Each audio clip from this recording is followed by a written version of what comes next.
Next gen நேர்களே அனைவருக்கும் வணக்கம். நான் உங்கள் ஸ்ரீ சுபம் விஜயகுமார். இன்றைக்கி பார்த்தீங்கன்னா 6 to 60 வரைக்கும் நீங்கள் அனுபவிக்க போகின்ற விஷயங்கள், என் வாழ்க்கை பயணம் என்ன, என் வாழ்க்கையில் எதை நோக்கி போகிறது அப்படின்னு பல தரப்பட்ட கேள்விகள் இருப்பவர்களுக்கு விடை கொடுப்பது சம்பந்தம். அப்போ எந்த ஒரு ராசி எந்த ஒரு அம்சம் இருந்தால் அதுக்குன்னு ஒரு தனித்துவம் காரகத்துவம் உண்டுங்க. இந்த உலகில் எங்கே பிறந்திருந்தாலும் இதை அனுபவித்தே தீர வேண்டும்.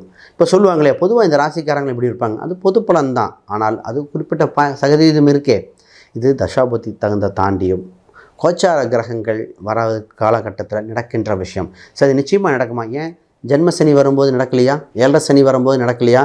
அஷ்டம சனியில் பார்க்குறோமே. அப்போ வயது வித்தியாசம் தாண்டி நடக்குதே. நம்ம சொல்லப்போது ஆண் பெண் இருவருக்கும் ஒப்பந்த சம்பந்தமாக இருக்கக்கூடிய விஷயங்களை இதில் தெரிஞ்சுக்கிட்டோம்னா, கல்வி எப்படி, திருமணம் எப்படி, வேலை வாய்ப்புகள், சொத்து சுகங்கள், சேர்க்கைகள், கூட்டா தனித்தா. ஒரு சிலர் பார்த்திங்கன்னா கல்யாணத்துக்கு அப்புறம் சொத்து வாங்கும்போம், இல்லை சொத்து வாங்கிட்டு கல்யாணம் போம். ஒரு சிலர் படைக்கும் போதே கல்யாண அமைப்புகள் வந்துடும். இது மாதிரி விஷயங்கள் உங்களுக்கு தெரிந்து கொண்டால் உங்கள் வாழ்க்கையில் அந்த சம்பவங்கள் வரும் பொழுது பார்த்துக்கலாம். ஒரு சில ராசிகள் பற்றி சொல்லும்போது குறிப்பாக உங்களுக்கு கூட சொல்லலாம், பார்க்கும்போது தந்தை வழி ஒரு கவனங்கன்றுவோம். அப்போ ஏன் அந்த மாதிரி பார்க்கும்போது ரொம்ப கவனிச்சுக்கணும். இதை கேட்டு பாருங்கள். உங்கள் வாழ்க்கையில் ஒரு மிகட்டக்கூடிய காலகட்டம் வந்து விட்டன.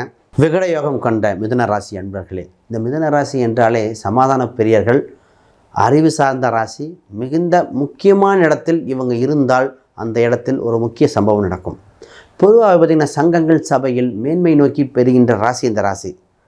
அறிவுக்கு முக்கியத்துவம். இந்த ராசி ஃபஸ்ட்டு ஸ்பெஷல் என்ன, எங்கே இருக்குன்னா ஸ்கூல் பக்கத்தில், பார்க்கு பக்கத்தில், ஒரு நீர்நிலை ஒட்டி இந்த ராசி இருக்கக்கூடியது. இவங்க வீட்டு பக்கத்தில் பார்த்திங்கன்னா படித்தவங்க, ஹையர் எஜுகேஷனில் இருக்கிறவங்க, காலேஜ் ப்ரொஃபஸர், இந்த மாதிரிலாம் யாரோ ஒருத்தவங்க இருந்து கொண்டே இருப்பார்கள். இந்த ராசியே அந்த மாதிரி இருக்க வாய்ப்பு உண்டு. இந்த ராசிக்கு ஸ்பெஷாலிட்டின்னு தெரியுங்களா, கம்யூனிகேஷன் ஸ்கில்லுங்க. ஸ்டேஜில் ஏறுற வரைக்கும் வேண்டாம் அங்கே ஏற்றுனதுக்கப்புறம் கடன்னு பேசுவாங்க. அப்போ இந்த ராசிக்கு வேலையா தொழிலா அதெல்லாம் நிச்சயமாக பார்ப்போம். ஃபஸ்ட்டு இந்த ராசிக்கு சொல்கிறது பார்த்திங்கன்னா திருமணம் சம்மந்தப்பட்டது. திருமணத்தில் சிறு வித்தியாசம் உண்டு. அப்படின்னா பொதுவாக என்னென்னா, இவங்க சேம் கம்யூனிட்டியாக இருந்தாலும் இந்த ஊரில் நாங்கள் பொண்ணு கொடுக்க மாட்டோம், இந்த ஊரில் இந்த வரன் எடுக்க மாட்டோம், அப்படி எடுக்கிற மாதிரி வரும். சேம் கம்யூனிட்டி சப் கேஸ்ட் மாறும். நிறைய பேர்த்துக்கு பார்த்திங்கன்னா கொஞ்சம் அசலில் வரன் அமையக்கூடிய வாய்ப்புகள் அதிகம். அப்போ 6 to 60 வரைக்கும் இருக்க பார்த்தாலே தெரியும். ஒன்று இவங்களுக்கு வந்துடும், இவங்க குடும்ப உறவுகளில் வந்தே தான் தெரிகிறது. சொல்லுவாங்க, ஆமாங்க இந்த நட்சத்திரம் இதெல்லாம் ஜோசியர் சொன்னார், இருந்தாலும் போட்டங்கிற மாதிரி. இப்போ திருமணத்துக்கு முக்கியமாக கவனித்து பண்ண வேண்டிய ராசி இந்த ராசி. ராசி திருமணத்துக்கு அப்புறம் தாங்க நிறைய மாறுதல். பொதுவாக தொழில் பிஸ்னஸ் பண்ணுறவங்க பார்ப்பாங்க, திருமணத்துக்கு பின் பிஸ்னஸ் பண்ணுற யோகம் உண்டு. நிறைய பேர் வேலைக்கு போயிட்டு இருந்தால் தன் மனைவி பேரில் கணவன் பேர்லையோ பிஸ்னஸ் பண்ணுவாங்க. அப்போ வேலைக்கு போயிட்டு ஒருத்தங்க பிஸ்னஸ் பண்ணுறாங்கன்னா இவங்க லைஃப் பார்ட்னர் பேராக இருக்கும். அப்போ இவங்க லைஃப் பார்ட்னர் தாண்டி வெளியே பிஸ்னஸ் கூட்டு போடலாமா, கவனித்து போடணுங்க. பொதுவாகவே அது டெம்பரவரி கூட்டுன்னு சொல்லுவோம். டெம்பரவரியை போட்டுக்கலாம், லாங் டேர்மாக அந்தளவுக்கு இதாக இருக்காது.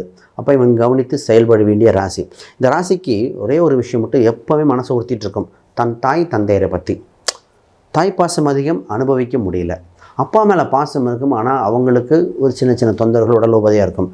இவங்க ராசி மிதுன ராசி வந்தாலே சொல்ல, உங்கள் அப்பா ஒரு முறையாவது கோர்ட்டோ ஒரு முறையாவது போலீஸ் ஸ்டேஷனோ போய் பிரச்சனையை சால்வ் பண்ணிட்டு வந்தாரான்னு கேட்டால் ஒரு முறையில் பல முறை போயிருக்காங்கம்பாங்க. ஏன்னா இந்த ராசியோட அம்சம் தந்தைக்கு ஒரு அவப்பெயர் ஏற்பட்டு அந்த களங்கத்தை மாற்ற அமைப்பு உள்ள ராசி இந்த ராசி. இதை ரொம்ப கவனிச்சுக்கணும். இப்போ வேலையை பற்றி பேசுவாங்க. இப்போ திருமணத்தை பற்றி சொல்கிற வேலை. ஏன்னா இந்த ராசி வேலை வாய்ப்புகளில் ஃபஸ்ட்டு ஆரம்பத்தில் சாதாரணமாக போகணும் சேரும். எக்ஸாம்பிள் சொன்னால் ஒரு கிளர்க்காக ஜாயின் பண்ணுவாங்க. அப்புறம் அடுத்த போஸ்டிங் அப்படியே போய் சைன் பண்ணுவாங்க. தான் இருக்கின்ற நிறுவனத்தில் இல்லை தான் சேர்ந்து எடுக்கின்ற வேலையில் படிப்படியாக முன்னேற திறமை வாய்ந்த ராசி. ஆனால் இந்த ராசிக்கு அப்படி தான் ஸ்டெப் பை ஸ்டெப்பாக போகணும். ரைட். இந்த ராசிக்கு குறிப்பிட்ட நட்சத்திரம் உடையவங்க நட்பு ரீதியாக இருப்பாங்க, திருமணத்துக்கு கூட பயன்படுத்தலாம். பொதுவாக இந்த ராசி பொதுவாக நான் என்ன சொல்வேன், ரிஷபராசி. இல்லை ரிஷபராசியில் இருக்கிற நட்சத்திரங்களாக இருக்கிற சித்திரை, சுவாதி, விசாகம் நட்சத்திரம் ரொம்ப செட் ஆகும். அடுத்து கும்பராசி. ஈஸியாக இவங்களுக்கு கும்பராசி, கும்பத்தில் அதில் பார்த்திங்கன்னா சதயம், புரட்டாதி இந்த நட்சத்திரம் ரொம்ப செட் ஆகும். இதெல்லாம் அவங்களுக்கு ரொம்ப சிறப்பாக இருக்கும். சார் கவனமாக இருக்கணும். விருச்சிக ராசிக்காரங்கிட்ட இந்த ராசி கொஞ்சம் பிரச்சனை உண்டு. மகர ராசி அன்பர்கள் இவர்களுக்கு தொந்தரவு கொடுப்பார்கள், தொல்லை கொடுக்கக்கூடிய அம்சம் உண்டு. அப்போ இவங்களாம் கவனிச்சிருக்கணும். இந்த ராசி சொத்து சுகம் பார்ப்பான். சார் நீங்கள் ஒரு சொத்து ஒன்ஸ் மட்டும் வாங்கிட்டீங்கன்னா இரட்டிப்பாகும். இந்த ராசி எப்போவுமே ஒரு சொத்து வாங்குற வரைக்கும் தான் கஷ்டங்க. ஒரு சொத்து வாங்கிட்டா இரட்டிப்பாகும். சொத்தை பெருக்குவதில் மிதுனம் சிறந்தது. நகை கையில் காசு வச்சு செலவு பண்ணிடும்.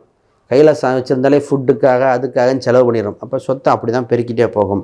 இந்த ராசிக்கு எப்போவுமே விண்ண வழிபாடு முருகர் வழிபாடு தேவை. முருகரை கெட்டியாக பிடித்து கொண்டால், சஷ்டி வழிபாடு கொண்டால் பல சங்கடங்களை அறவே அழுத்திடும். பெருமாள் வழிபாடு ரொம்ப சிறப்புங்க. இது மாதிரி சொல்லிக்கிட்டே போகலாம். வேறு ஏதாவது கேள்விகள் இருந்ததுன்னா கீழே கமெண்ட் பண்ணுங்கள். அனைவருக்கும் வணக்கம், வாழ்த்துக்கள். அன்பு நேயர்களே, இத்தனை நேரம் பார்த்திங்கன்னா உங்கள் 6லிருந்து 60 வரைக்கும் நடக்கின்ற விஷயம், சுவாரஸ்யமான விஷயங்கள் பார்த்தோம். இந்த வாழ்க்கையில் உங்களுக்கு சந்திக்கும் பொழுதே அதை கவனமாக கடைபிடித்து முக்கியமான இடத்துல ஒரு நல்ல எக்ஸ்பர்ட்டாக இருக்கிற ஒரு ஃப்ரெண்ட்ஸோ ஒரு நண்பர்களோ இல்லை தெரிஞ்சவங்க டிஸ்கஷன் பண்ணி 2-3 பேர்த்து டிஸ்கஷன் பண்ணிவிட்டு முடிவெடுக்கணும். இல்லை ஒரு ஜோதிட ரீதியாக பார்த்து அதை முடிவெடுக்க வேண்டிய முக்கியமான அம்சம். இப்போ உங்களுக்கு ஜாதக ரீதியாக பார்க்கணும், ஸ்கிரீனில் எண்களுக்கு தொடர்பு கொள்ளுங்க. ஜாதகம், பிரசனம், வாஸ்து, நியூமராலஜி இந்த மாதிரி பார்த்து உங்களுக்கு எது பர்ஃபெக்ட். இப்போ நான் சொன்னது பார்த்திங்கன்னா சந்திரன் அடிப்படையாக வைத்து லக்ன ரீதியாக மற்ற கிரகங்கள் தசாபுத்தி அடிப்படையில் வாழ்வில் அதிர்ஷ்ட எண் என்ன, குபேர சம்பத்து எப்படி வரும், தொழிலா வேலையா, திருமணம் எந்த திசையிலிருந்து வருகின்ற அமைப்பு, சார் வெளிநாடா உள்நாடா, கடனை வாங்கிட்டேன் தப்பிச்சு வந்துடுவானா, அதிர்ஷ்ட மந்திரங்கள் என்ன, அதிர்ஷ்ட உலோகத்தை எது பயன்படுத்துறது, இது இப்போ பார்த்து வீட்டுக்கு அருகில் இருக்கிறவங்க சஸ்பென்ஸ் சீக்கிரம் சொல்லலாமா, இந்த மாதிரி பல விஷயங்கள் தெரிஞ்சுக்கலாம். பொதுவாக எண்ணும் எழுத்தும் கண்ணென தகும்பாங்க. அப்போ ஜோதிடத்துலாம் குறிப்பிட்ட எண்ணை பயன்படுத்தி வென்றவர்கள் உண்டு. எழுத்துனா மந்திரத்தை சொல்லலாம், குறிப்பிட்ட மந்திரத்தை பயன்படுத்தி ஜெயித்தவங்க உண்டு. இப்போ உங்களுக்கு உண்டான எண்ணு எழுத்து உண்டு. எப்போவுமே இந்த சொல்லும் பொழுது உங்கள் ராசியை வெளிப்படுத்தி கொண்டே இருங்கள். உங்கள் நட்சத்திரத்திலிருந்து ஒரு சில நட்சத்திரத்தை எண்ணிக்கொண்டு அதை வெளிப்படுத்தி கொண்டே இருந்தால் ஜெயித்து கொண்டே இருக்கிற ராசியாக இருக்கும். ஆக மொத்தம் சிறப்பான விஷயங்கள் பலது இருக்குது. வேறு கேள்வி சந்தேகம்னா கமெண்ட் பண்ணுங்கள். அனைவருக்கும் வணக்கம், வாழ்த்துக்கள்.